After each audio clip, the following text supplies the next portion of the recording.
Do you take? The priest had just begun when stained glass windows exploded. Wedding flowers scattered in chaos. The groom froze.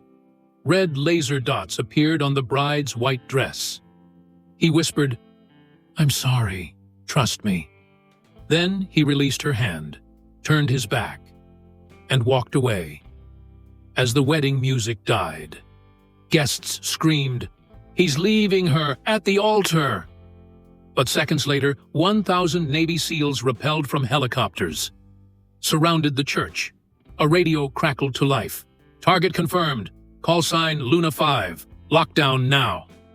Isabella Moretti, 29 years old, Italian military doctor, former member of the UN Peacekeeping Medical Corps. During Operation Helmand 5 years ago, she'd saved dozens of soldiers. But an explosion left her with severe memory loss. At the same time, classified intelligence was leaked. Isabella was accused of treason when a device coded Luna 5 was found in her medical kit. With no memory of that day, she couldn't defend herself. The evidence seemed damning. The case was sealed. She was quietly discharged. She returned to Italy in disgrace, living quietly, working at a military hospital in Rome. The other doctors whispered about her. "That's the one who betrayed NATO," they'd say when they thought she couldn't hear. But Isabella heard everything. She just pretended not to. She'd learned to live with the suspicious looks, the cold shoulders, the assumption that she was a traitor. She had no memory of what happened, no way to prove her innocence. So she just existed, working, surviving, trying not to remember that she couldn't remember. During a PTSD therapy program for veterans, she met Ethan Cole, 34 years old, former commander of SEAL Team 7, now working as a NATO training consultant. Ethan recognized her immediately. She was the doctor who'd saved his team during the Helmand explosion. He remembered her pulling men from burning wreckage, operating in the dirt while mortars fell around them, refusing to leave until everyone was evacuated. But he said nothing, because he knew she didn't remember any of it. They worked together, training medics, running survival scenarios, teaching trauma response. Isabella was gentle with the veterans, patient, understanding. She knew what it was like to lose pieces of yourself. Ethan was calm, steady, protective. He watched her with an intensity she didn't understand.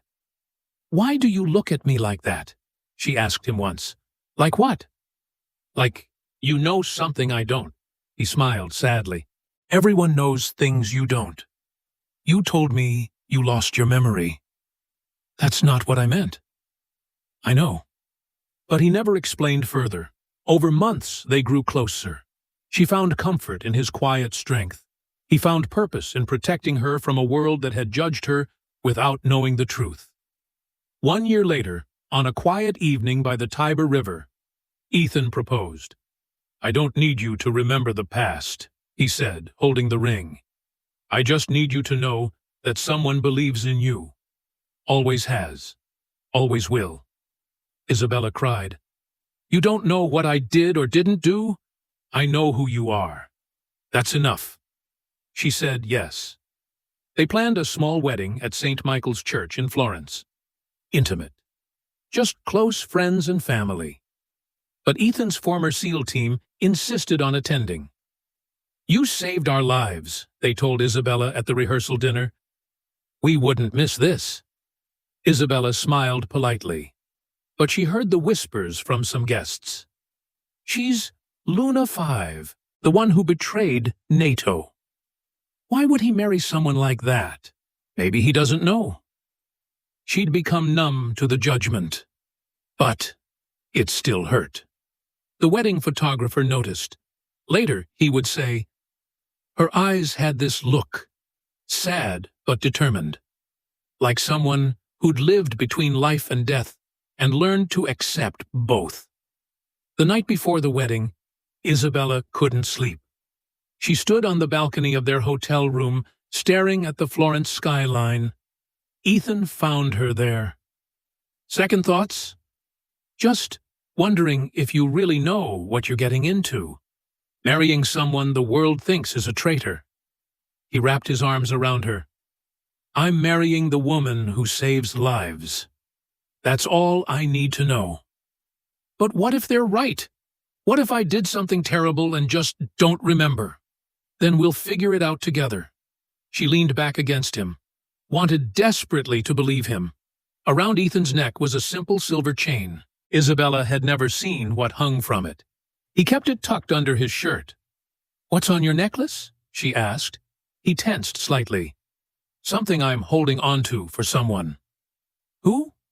I'll tell you someday, when the time is right. She didn't push. Everyone had secrets. She just didn't know his secret was about to save her life. The wedding photographer later testified, I watched them during the rehearsal. The way he looked at her, it wasn't just love. It was protection, like he was guarding her from something she couldn't see. And the way she trusted him, despite her doubts, that was the real love story. Not the wedding, the trust. The morning of the wedding, Isabella stood in her white dress, looked at herself in the mirror. For a moment, she saw a flash, a memory, explosions, screaming blood. Then it was gone. She touched her temples, closed her eyes, tried to hold on to the image, but there was nothing. Just the usual fog. Her mother knocked on the door. It's time, Cara. Isabella took a deep breath, smiled. Today was about the future, not the past she couldn't remember. She had no idea the past was about to catch up with her. The ceremony began at sunset. Golden light through stained glass windows. Soft music. Flowers everywhere. Isabella walked down the aisle. Ethan waited at the altar, his eyes only on her.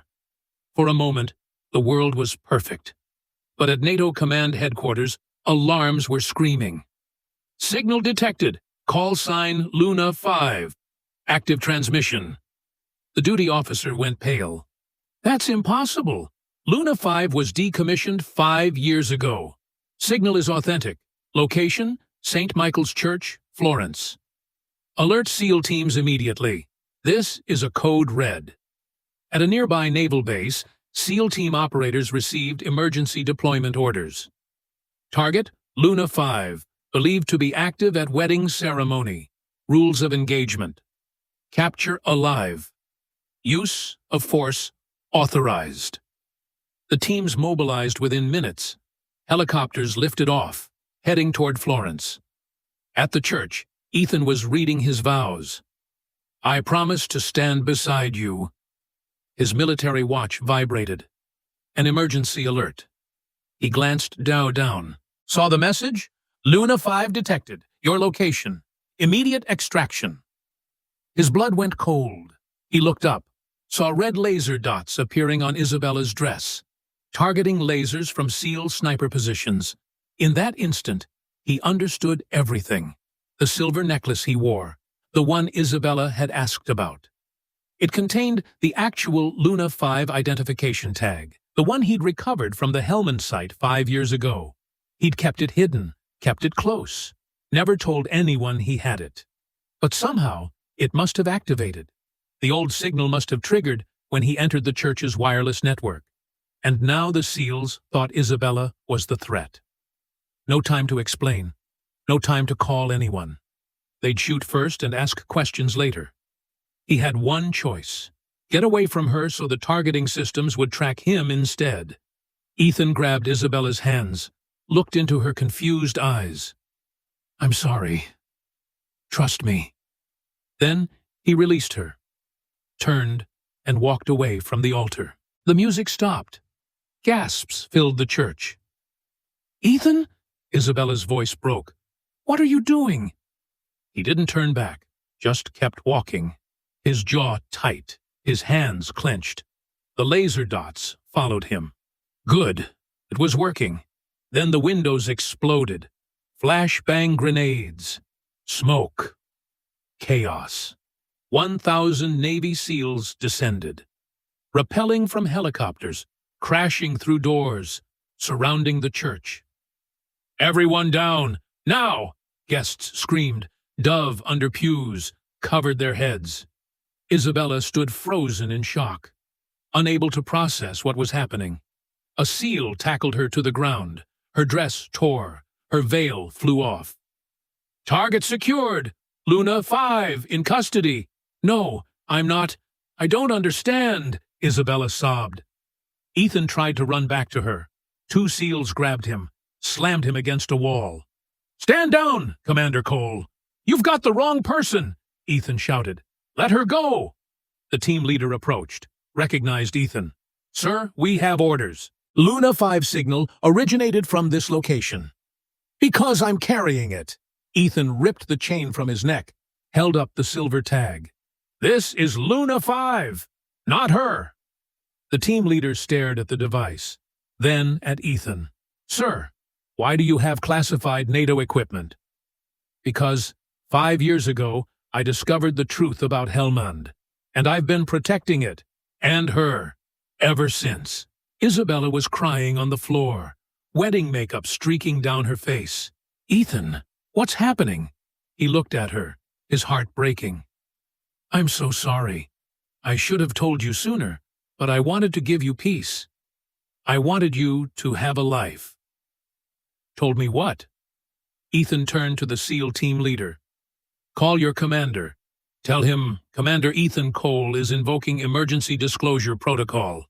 Authorization code Sierra Echo 77 Bravo." The team leader hesitated, then spoke into his radio. "Command, we have a situation."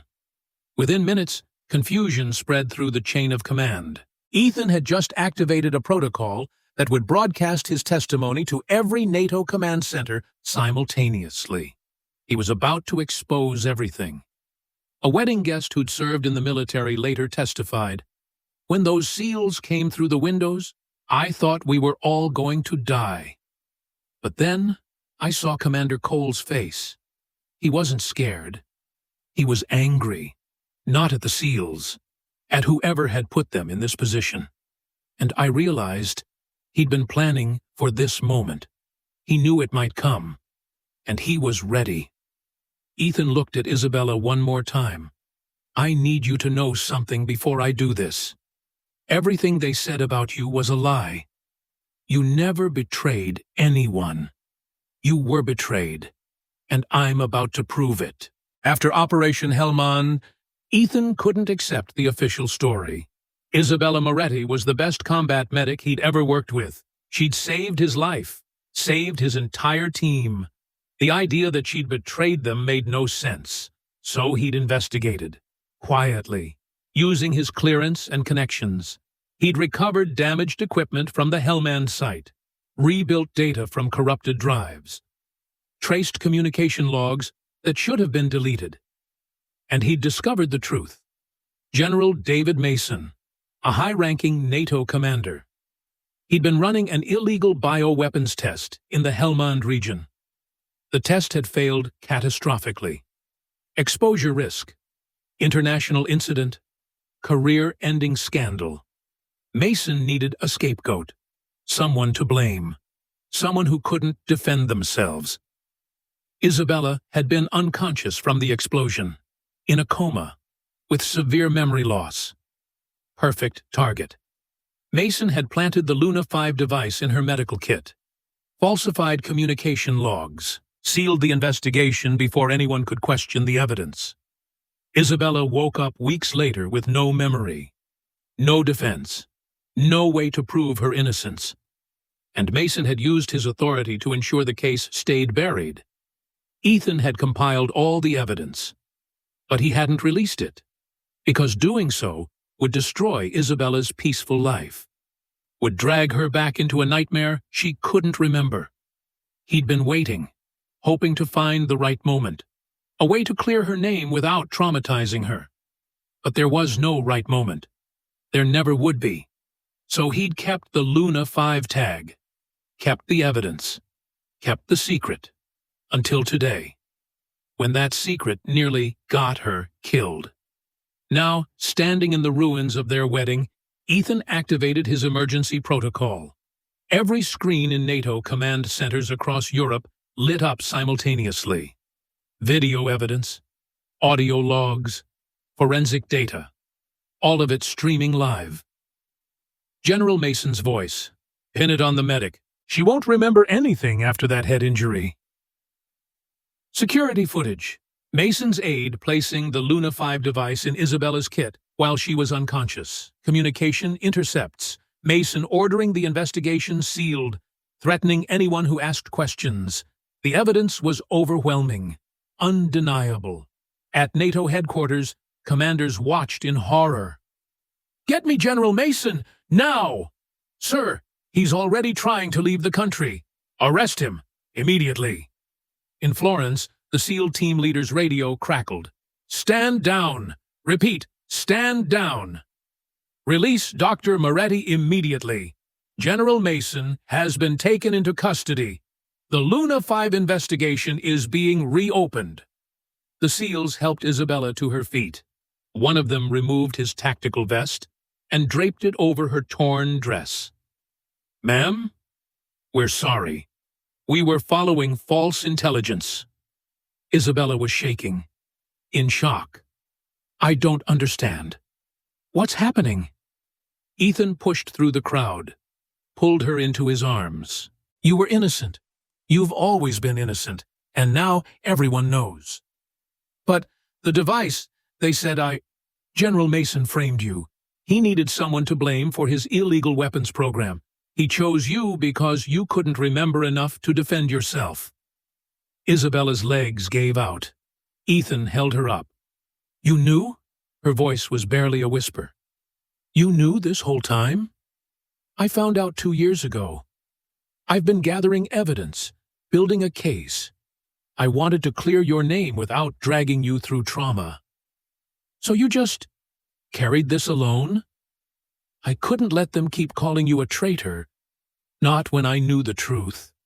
Tears streamed down her face. "You walked away from me at our wedding. To save you." The targeting system was tracking the Luna 5 signal. As long as I wore it, they'd follow me instead of you. You let them think you were running away. I let them think whatever they needed to think, as long as you were safe." She pulled back, looked at him, really looked at him. "The way you always watched me, the way you always seemed to be guarding me, it was because you knew. I couldn't tell you. Couldn't risk your memories coming back before you were ready. The trauma. So you protected me from the truth. I tried to protect you from everything." Isabella touched his face. "You don't have to anymore. I'm ready to know everything. All of it." Ethan nodded. "Then I'll tell you. Everything I found. Everything that happened. Everything they took from you." Around them, the church was destroyed. Broken glass, smoke, chaos. But in the middle of it all, they held each other. The wedding photographer, from his hiding spot under a pew, took one last photo. The bride and groom, surrounded by armed soldiers, in a destroyed church, holding on to each other like the world was ending. Later, that photo would become iconic. Love in the line of fire. But in that moment, it was just them, finally free of the lies. The SEAL team commander approached. "Sir, command wants to debrief you immediately." "Tell them I'll debrief after my wedding." "Oh?" Ethan looked at Isabella. "We didn't finish our vows. I'd like to finish them." Isabella laughed through her tears. "Here? Now? Like this? We have 1,000 witnesses in tactical gear. I'd say it's official." The priest crawled out from behind the altar, dusted off his robes. "I've never officiated a wedding during a military operation before, but shall we continue?" And there, in the ruins of their ceremony, surrounded by seals and broken glass and scattered flowers, they finished their vows. "I promise to stand beside you, to tell you the truth, even when it's hard, to protect you even if it means walking away. I promise to trust you, to believe in you, to remember that love isn't always about staying. Sometimes it's about knowing when to let go and when to hold on. The SEAL team stood at attention, saluted, and as the last light of sunset streamed through the shattered windows, Ethan kissed his wife. Within hours, the story exploded across every news platform worldwide. Groom walks away mid-vows to save bride from false arrest. The image of Isabella in her torn wedding dress, surrounded by Navy SEALs, became viral immediately. Social media erupted. He didn't abandon her. He saved her. This is what love looks like. Sacrifice, action, truth. I'm crying. He carried the weight of her innocence for years just to give her peace. People who'd judged Isabella online began deleting their comments, posting apologies. I called her a traitor. I was wrong. I'm sorry. We believed the lies because they were easier than finding the truth. The military community responded with overwhelming support. Former soldiers who Isabella had saved came forward, shared their stories.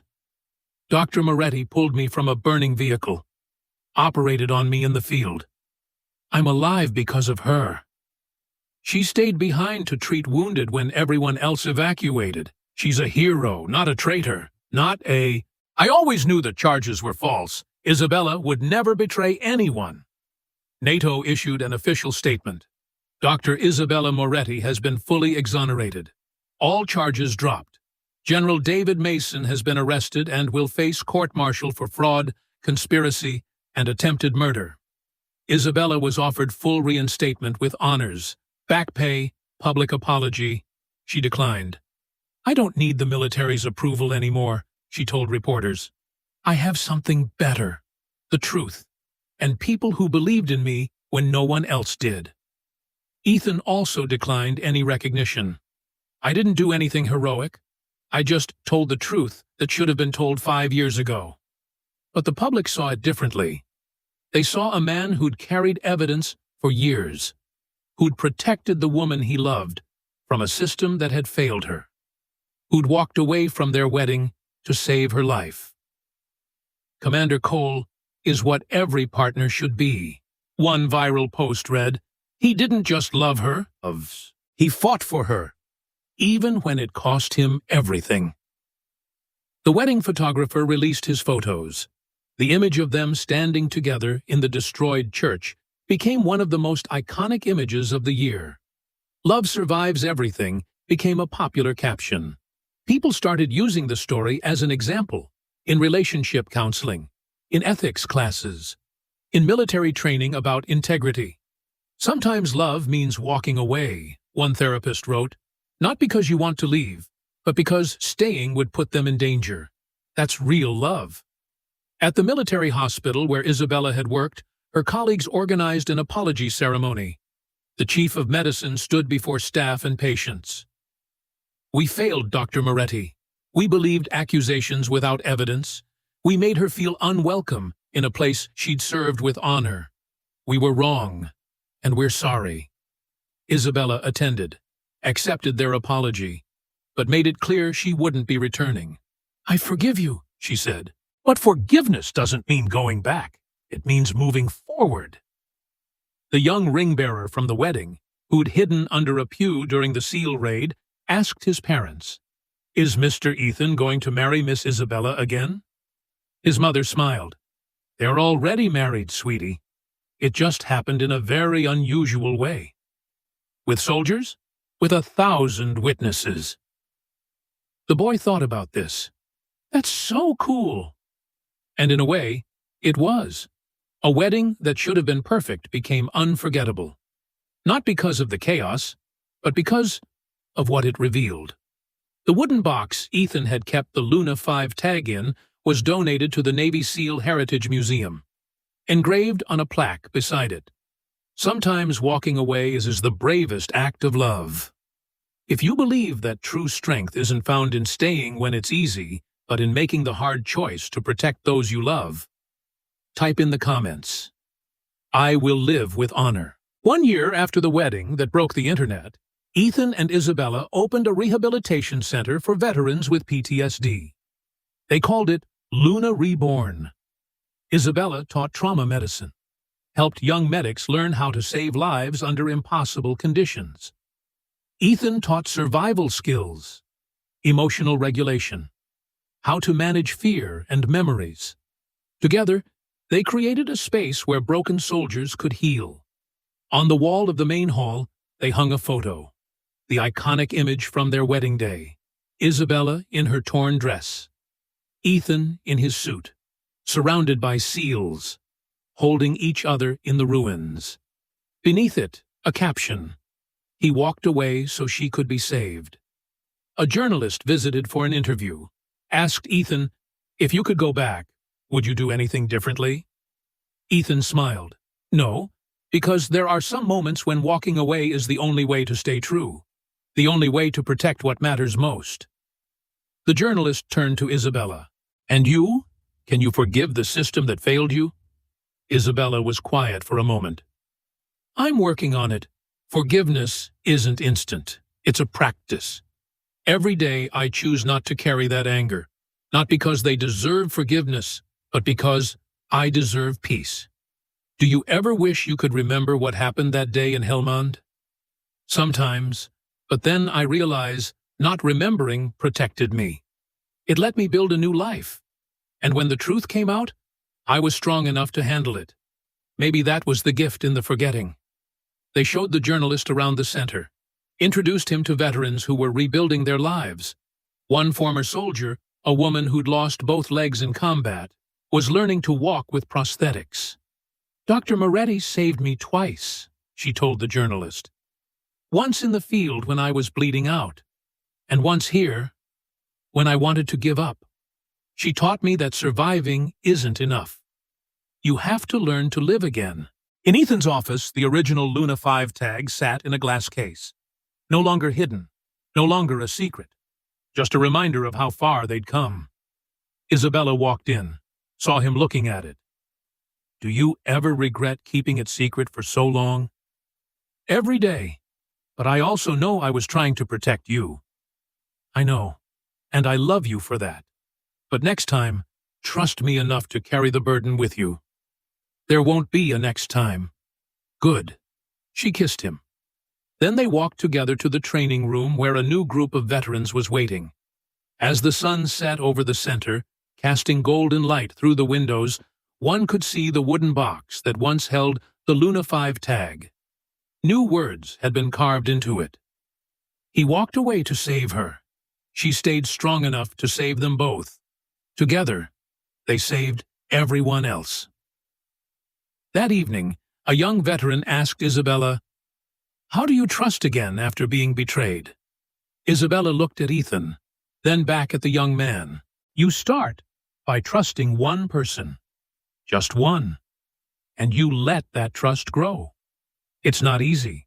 It's not fast, but it's possible. I'm living proof." The veteran nodded, hope flickering in his eyes for the first time in months.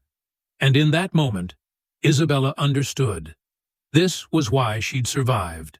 Not just to be vindicated, but to show others that survival was possible, that trust could be rebuilt, that love could withstand even the worst betrayals. The Luna 5 tag, once a symbol of false accusation and betrayal, now displayed as a testament to truth, sacrifice, and the power of standing by those you love even when the world stands against them. If you believe in stories that touch the heart like this one, leave a comment, and don't forget to subscribe to SN Quiet Stories. We tell the stories that shouldn't be forgotten.